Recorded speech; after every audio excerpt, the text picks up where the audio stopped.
Hello student, SD education চ্যানেলে তোমাদের স্বাগতম। তোমাদের প্রথমেই অনুরোধ করব একটি খাতা, কলম ও টেক্সট বইটার অনুশীলনী খুলে রাখো। তোমরা যেহেতু অনেক ছোট, তাই উত্তরগুলি আমি তোমাদের খুব ধীরে ধীরে বলবো, আর তোমরা তা খাতায় লিখে নেবে। যেগুলো তোমাদের কঠিন মনে হবে, অর্থাৎ যেগুলোর উত্তর তোমরা পারছো না, সেই উত্তরগুলি তাহলে তোমরা নিশ্চয় বুঝে গেছো যে উত্তরগুলো তোমাদের জানা নেই বা সন্দেহ হচ্ছে, সেগুলো উত্তর লিখে নেবে। তো যাই হোক, ভিডিওটি শুরু করার আগে তোমাদের কাছে ছোট্ট রিকোয়েস্ট, ভিডিওটি ভালো লাগলে অবশ্যই লাইক ও কমেন্ট করে জানাবে, আর চ্যানেলটিকে সাবস্ক্রাইব করে নাও ও পাশের বেল আইকন ক্লিক করো। তাতে তোমরা তোমাদের পরবর্তী অনুশীলনীর উত্তরগুলি সবার আগে জানতে পারবে। তো শুরু করছি আজকে তোমাদের বাংলা বিষয়ের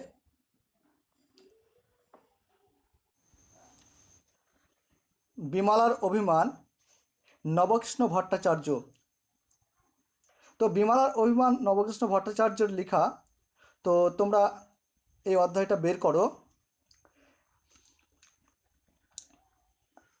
বিমলার অভিমান এই অধ্যায়ের আমি অনুশীলনীর যে প্রশ্নগুলি আছে তার প্রশ্ন ও উত্তর আলোচনা করে দেব। তোমরা যেগুলো না পারবে তোমরা লিখে নাও।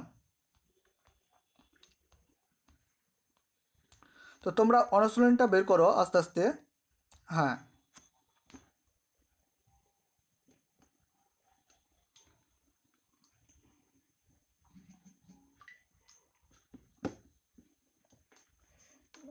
দেখো তোমরা একের এক নিজে ভেবে লেখো। তাহলে তোমাকে নিজে ভেবে লিখতে হবে, বইয়েরটাই লিখতে হবে এমন কোনো কথা নয়। দেখো, প্রথমে একের এক কোশ্চেন দিয়েছে, তোমার বাড়িতে বাবা, মা, দাদা, ভাই, দিদি, বোন কে বেশি কাজ করে? তাহলে তোমাদের বাড়িতে যে বেশি কাজ করে তার তলায় দাগ দিবে বা নিচে দাগ দিবে তারা কি কি কাজ করে এবং সে কি কি বাড়িতে কাজ করে। যেমন হয়তো যদি মা বলো, তাহলে বাসন মাজা হতে পারে, রান্না করা হতে পারে, আরও অনেক কিছু হতে পারে। তো এগুলো তোমরা একে একে লিখবে। তারপরে দেখো একের দুই, বাড়িতে ছেলেদের তুলনায় মেয়েদের অনেক বেশি পরিশ্রম করতে হয়, এ বিষয়ে তোমার কি মনে হয় তা লেখো। এটা তোমরাকেই লিখতে হবে, কিন্তু আমি তবুও তোমাদের মতো করে আমি একটা উত্তর লিখেছি। তো উত্তরটা তোমাদের বলছি, তোমরা দেখো। যেহেতু মেয়েরা বাড়িতে বেশি থাকে, তাই মেয়েদের একটু বেশি পরিশ্রম করতে হয়, এ বিষয়ে আমার মনে হয় কাজের কোনো বেশি বা কম ভাবা উচিত নয়। তাহলে যেহেতু মেয়েরা বেশি বাড়িতে থাকে, সেহেতু মেয়েদের পরিশ্রম একটু বেশি করতে হয়, এ বিষয়ে আমার মনে হয়। আর কাজের ক্ষেত্রে কখনো কাউকে কম বা কখনো বেশি ভাবা উচিত নয়। তারপরে দেখো, ছেলে এবং মেয়ের মধ্যে তফাৎ করা উচিত নয়, এই নিয়ে যুক্তি দিয়ে 5টি বাক্য লেখো।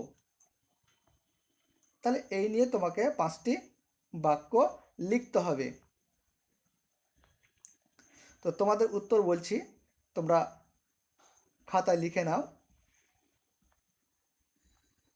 তাহলে তোমাদের বেশি সুবিধা হবে।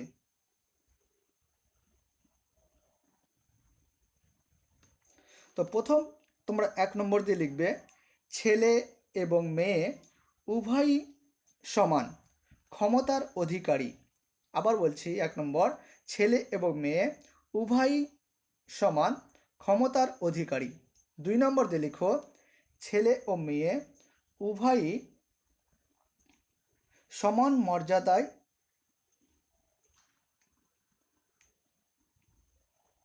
ভূষিত, অর্থাৎ সমান মর্যাদা দিতে হবে, উভয়কে সমান মর্যাদা দিতে হবে। তারপরে দেখো, কাজের ক্ষেত্রে ছেলে ও মেয়ে সমানভাবে চলতে পারে। 4 নম্বর, শিক্ষা ক্ষেত্রে ছেলে ও মেয়ে উভয় নানা ক্ষেত্রে সমানভাবে এগিয়ে রয়েছে। 5 নম্বর, উভয়কেই সমাজের প্রয়োজন।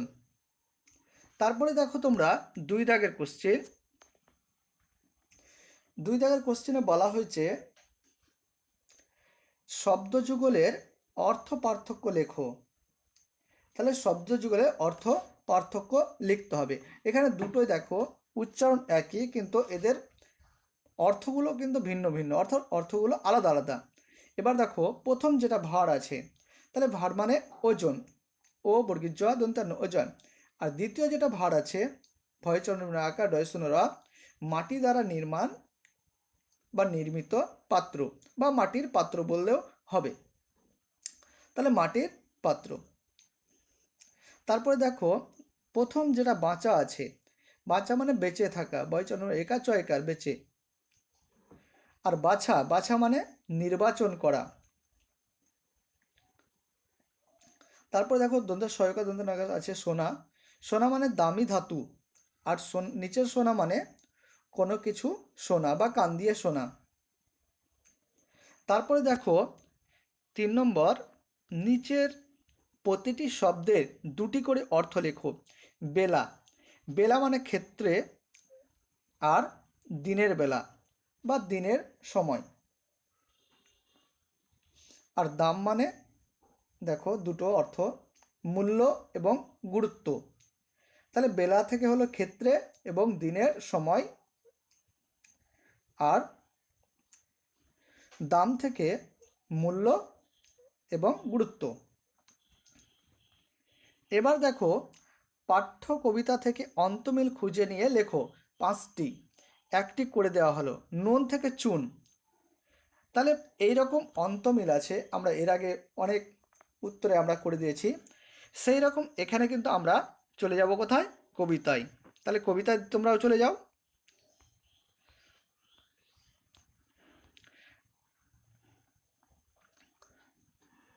তাহলে দেখো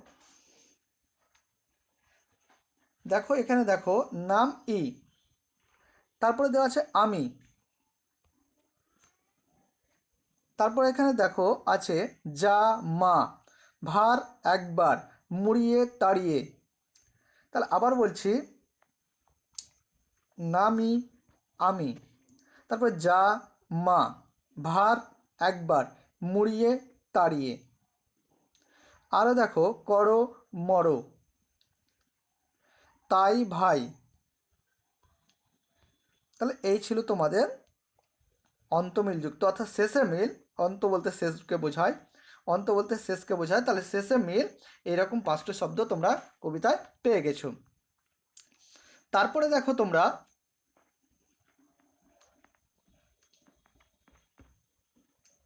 5 দাগের দেখো কোশ্চেন। 5 দাগে বলা হয়েছে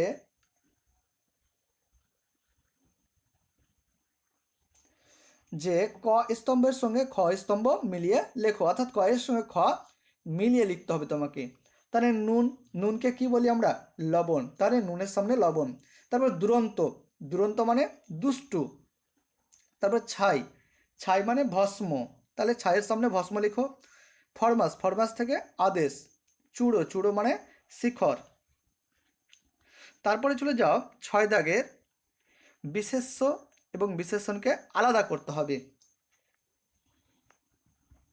তাহলে বিশেষণ কোনগুলো এবং বিশেষণ কোনগুলো সেটাও কিন্তু তোমরাকে আগে বলেছি, তবে আবারও বলছি তোমরাকে যে বিশেষ্য হচ্ছে কোনো কিছুর নাম, আর বিশেষণ হচ্ছে যে নাম, নামপদের, সর্বনামের এবং ক্রিয়ার গুণ, সেটা হচ্ছে বিশেষ্য।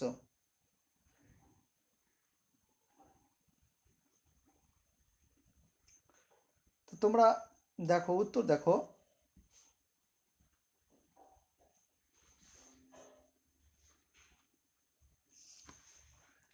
তো উত্তর দেখো, বিশেষ্যের ঘরে বসবে ক্ষীর, ছাই, বিমলা, পান, নোটে গাছ, খোকা। আবার বলছি, ক্ষীর, ছাই, বিমলা কমা কমাতে লিখো, পান, নোটে গাছ, খোকা। বিশেষণের ঘরে বসবে বেশি, দুরন্ত, ছোট, ঝাল, কম।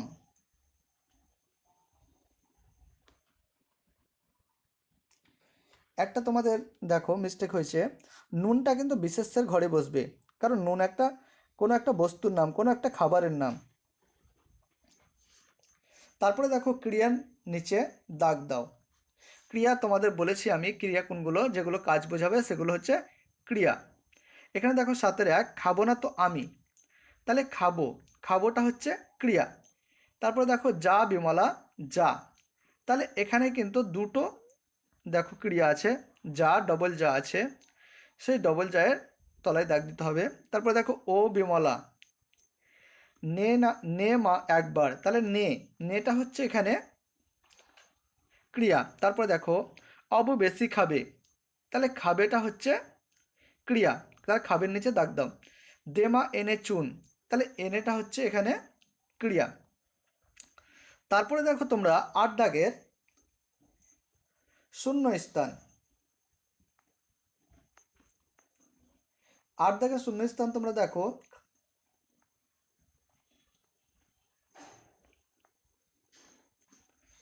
দেখো প্রথমে ড্যাশ আছে, করি দাও এনে সোনামণি মা, তাহলে পূজা করি পয়দুর্ঘ বর্গীর জয়াকার পূজা, পয়দুর্ঘ বর্গীর জয়াকার পূজা। তারপরে দেখো কাঁদিলে দুরন্ত খোকা রাখা তারে ভাই, তাহলে দুরন্ত বসবে।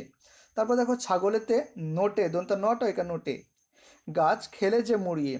তারপরে দেখো পানটা যে বড় ড্যাশ দেমা এনে চুন, তাহলে পানটা যে বড় ঝাল ঝয়াকার ঝাল। তারপরে দেখো 9 দাগের যেটা বেমানান তার নিচে দাগ দাও, তাহলে বেমানান অর্থাৎ একটা লাইনের মধ্যে কোনো একটা শব্দ অন্যদের থেকে আলাদা, সেই শব্দটাকে তোমরাকে খুঁজে নিয়ে তার তলায় দাগ দিতে হবে বা নিচে দাগ দিতে হবে। তাহলে এখানে ক্ষীর, ছাগল, বিমলা, অবনী, দাদা, এখানে দেখো যে সবগুলো ছাগল, বিমলা, অবনী, দাদা এগুলো সবটাই জীব, কিন্তু ক্ষীরটা কিন্তু আলাদা, তাহলে ক্ষীরটা জীব নয়, তাহলে ক্ষীরের তলায় দাগ দাও।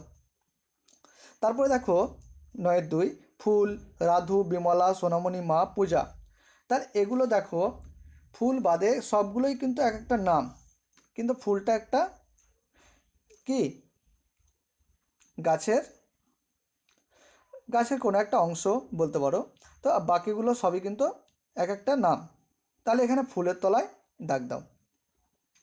তারপর দেখো সোনার চূড়ো, ছায়ের নুড়ো, দাদা, বিমলা, মাধু, তাহলে এখানে দেখো যে দাদা, বিমলা, মাধু এগুলো হচ্ছে এক একটা নাম, কিন্তু সোনার চূড়ো এবং ছায়ের নুড়ো কিন্তু দুটো কিন্তু আলাদা, তাহলে এখানে সোনার চূড়োতে দাগ দাও আর ছায়ের নুড়োতে দাগ দাও।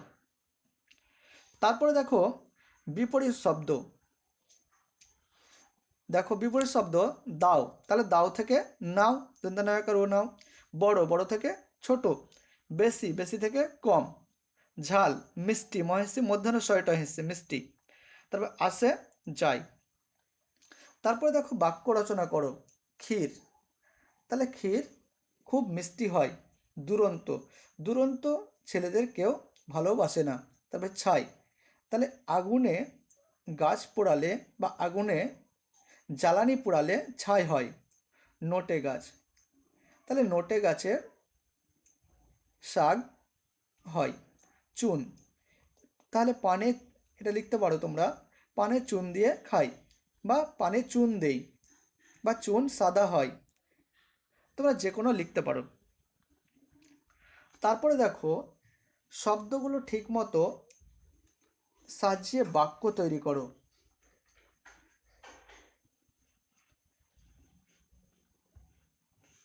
তাহলে শব্দগুলো সাজিয়ে ঠিক মতো বাক্য তৈরি করতে হবে তোমাকে। এখানে দেখো উলট পালট শব্দ দেওয়া আছে, যেগুলো এমনভাবে শব্দ দেওয়া আছে যে কোনোটার সঙ্গে কোনোটা লাইন বা কোনোটা লাইন মিলছে না।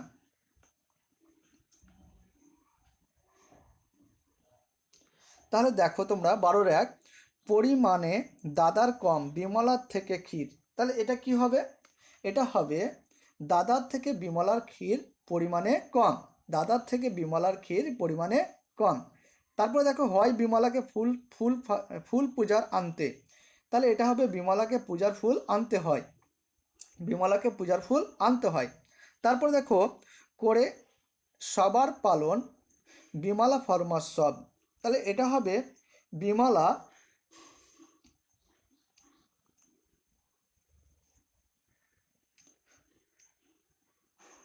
করে, তাহলে বিমলা করে সব ফরমাস পালন। তাহলে বিমলা করে সবার ফরমাস পালন। তারপরে দেখো, নয় করা ছেলে মেয়ের বৈষম্য মধ্যে উচিত। তাহলে দেখো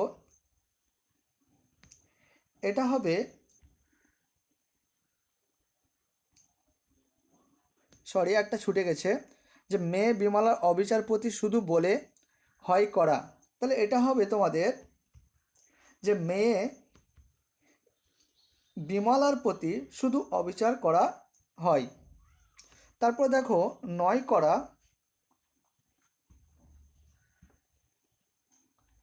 তাহলে নয় করা ছেলে মেয়ের বৈষম্য মধ্যে উচিত। তাহলে ছেলে মেয়ের মধ্যে বৈষম্য করা উচিত নয়। আবার বলছি, ছেলে মেয়ের মধ্যে বৈষম্য করা উচিত নয়। তারপরে তোমরা দেখো 13 দাগের কোনটি কী ধরনের বাক্য লেখো। দেখো, খাবো না তো আমি, এটা বক্তব্যমূলক বাক্য। তাহলে বক্তব্য বানানটা লিখে নাও। ব কয়তয় যুক্ত বয়জা ফলা ময়দুর্ঘ ল ক মূলক, বক্তব্যমূলক বাক্য, বয়াকার কয়জা ফলা বাক্য। তারপর দেখো যা বিমলা যা, এটা হচ্ছে আদেশমূলক বা আদেশমূলক বা আদেশ সূচক বাক্য। দয়কার তালবস্য তো শয়দুর্ঘ চক সূচক। তারপরে দেখো ছাগলেতে নোটে গাছ খেলো যে মুড়িয়ে, এটা হচ্ছে বিবরণাত্মক বাক্য। বানানটা বলছি, বয়সী ব র মধ্যাহ্নয় আকার তয়ময় যুক্ত ক, বিবরণাত্মক।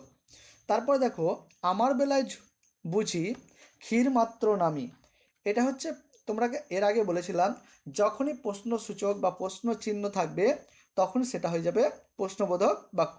তাহলে এটাতে প্রশ্নবোধক চিহ্ন আছে, তাহলে এটা হবে প্রশ্নবোধক বাক্য।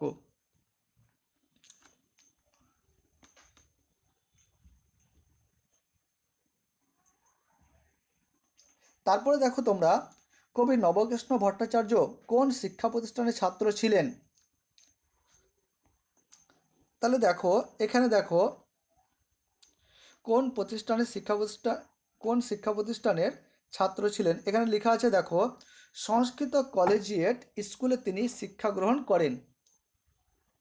তাহলে সংস্কৃত কলেজিয়েট স্কুলে তিনি ছাত্র ছিলেন, বা কবি নবকৃষ্ণ ভট্টাচার্য সংস্কৃত কলেজিয়েট স্কুলের ছাত্র ছিলেন। তারপরে দেখো তার লেখা উল্লেখযোগ্য দুটি বইয়ের নাম লেখো। তাহলে শিশুপাঠ, ছেলে খেলা, এই দুটো লিখলেই হবে। তাহলে শিশুপাঠ এবং ছেলে খেলা। তারপরে দেখো তিনি কোন কোন পত্রপত্রিকার সম্পাদনার কাজে যুক্ত ছিলেন। এখানে দেওয়া আছে দেখো, সখা পত্রিকার সম্পাদক ও মাসিক বসুমতী পত্রিকার সহ সম্পাদক ছিলেন। তাহলে নবকৃষ্ণ ভট্টাচার্যের যে পরিচয় দেওয়া আছে সেখানে লেখা আছে, লাস্ট লাইন দেখো তোমরা, সখা পত্রিকার সম্পাদক ও মাসিক বসুমতী পত্রিকার সহ সম্পাদক ছিলেন। তারপরে দেখো বিমলাকে সারাদিন কোন কোন কাজ করতে হয়। উত্তর বলছি তোমরা দেখো, বিমলাকে সারাদিন পূজার জন্য ফুল তোলা, খোকাকে সামলানো, ছাগল তাড়ানো, দাদাকে নুন দেওয়া, পানে ঝাল হলে চুন এনে দেওয়া, এই সব কাজ করতে হয়। আবার বলছি, বিমলাকে সারাদিন পূজার জন্য ফুল তোলা, খোকাকে সামলানো, ছাগল তাড়ানো, দাও, দাদাকে নুন দেওয়া, আবার দাও, পান ঝাল হলে চুন এনে দেওয়া, এইসব কাজ করতে হয়। তারপর দেখো বিমলার ছোট ভাইয়ের নাম কি। এখানে দেখো বিমলার ছোট ভাইয়ের নাম কি, এখানে অনেকে অবনে দিচ্ছে, কিন্তু এখানে দেখো কবিতার লাইন চলে যাও তোমরা। কবিতার লাইনে বলা হয়েছে যে দাদাকে অতটা ক্ষীর অতখানা অবনীর।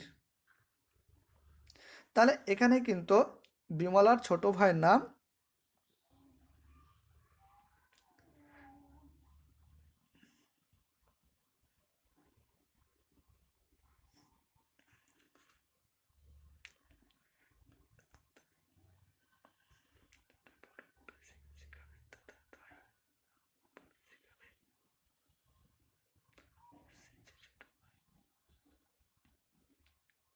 তাহলে এখানে দেখো অবু দেওয়া আছে, আবার ওখানে কিন্তু অবনী দেওয়া আছে।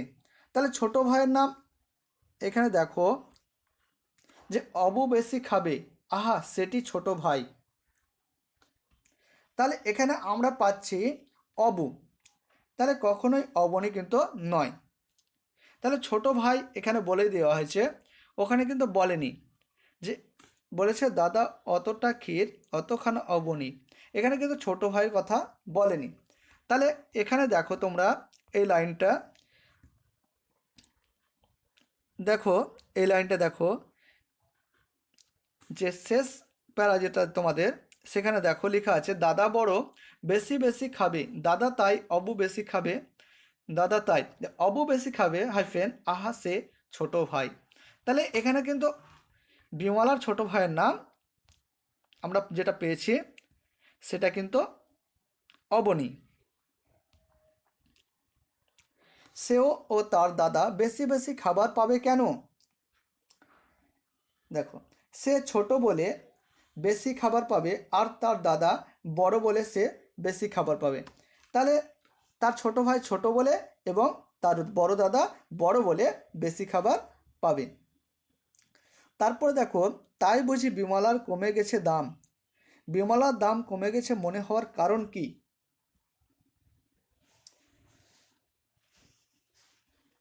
দেখো, দুই ভাইয়ের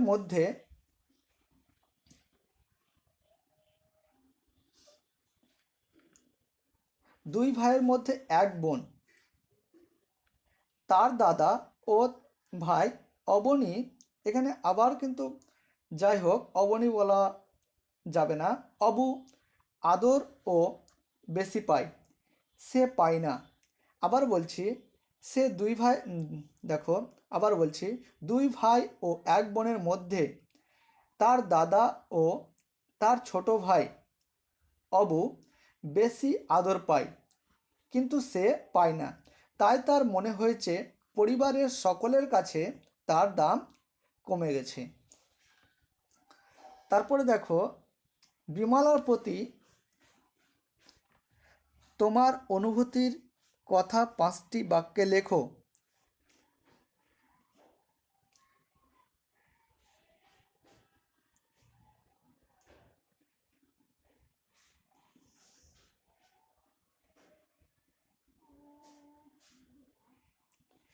তাহলে দেখো, বিমলা খুব ভালো মেয়ে। 2 নম্বর দিয়ে লেখো, 1 নম্বর এটা হলো বিমলা খুব ভালো মেয়ে, 2 নম্বর তাকে যে যা কাজ করতে বলে সে করে, 3 নম্বর কিন্তু সে কখনোই তার প্রাপ্য তাদের পায় না। তারপর 4 নম্বর লেখো, সে যেন খালি সকলের ফরমাস শোনার জন্যই আছে। 5 নম্বর বিমলার প্রতি এই অনাদার খুবই দুঃখজনক। তারপরে দেখো তোমরা, খেতে না চেয়ে তুমি বা তোমার বন্ধুরা কখনো প্রতিবাদ জানিয়েছো বা জানানোর চেষ্টা করেছো? যদি এমন কোনো ঘটনা ঘটে থাকে সে সম্বন্ধে লেখো।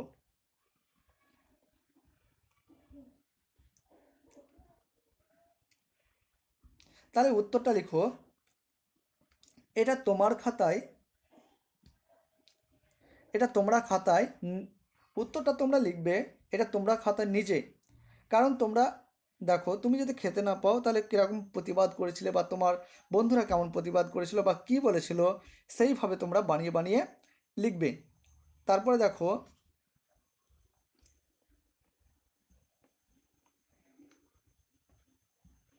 বিমলার অভিমান করার কারণ কি তার নিজের ভাষায় আর 10টি বাক্যে লিখো।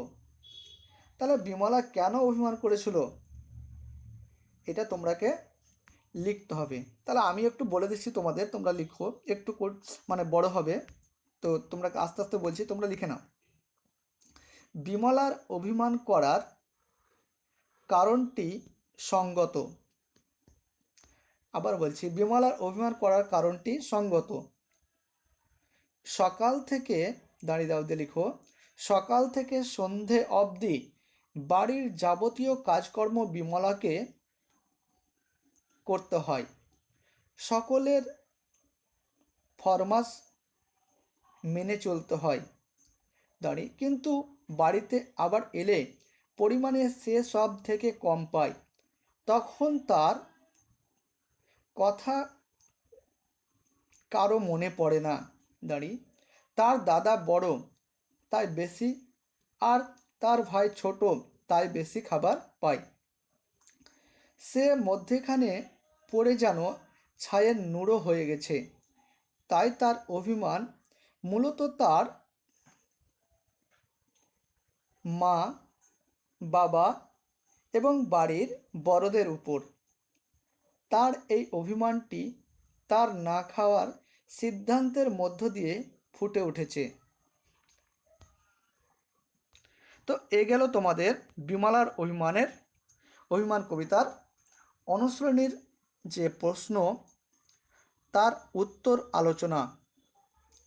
তো যাই হোক, ভিডিওটি সম্পূর্ণ দেখার জন্য তোমাদের ধন্যবাদ। তো শেষে আবারও বলছি, তোমাদের প্রিয় চ্যানেল এসডি এডুকেশনাল চ্যানেলটিকে সাবস্ক্রাইব করে নাও। এবার তোমাদের পরবর্তী আমি অনুশীলনী রবীন্দ্রনাথ ঠাকুরের লেখা ছেলেবেলা এটা আলোচনা করে দেব। তো তোমরা যে আই বাটন আছে সেখানে ক্লিক করে রাখো বা বেল আইকনটাতে ক্লিক করে রাখো, তাহলে তোমরা পরবর্তী নোটিফিকেশন পেয়ে যাবে।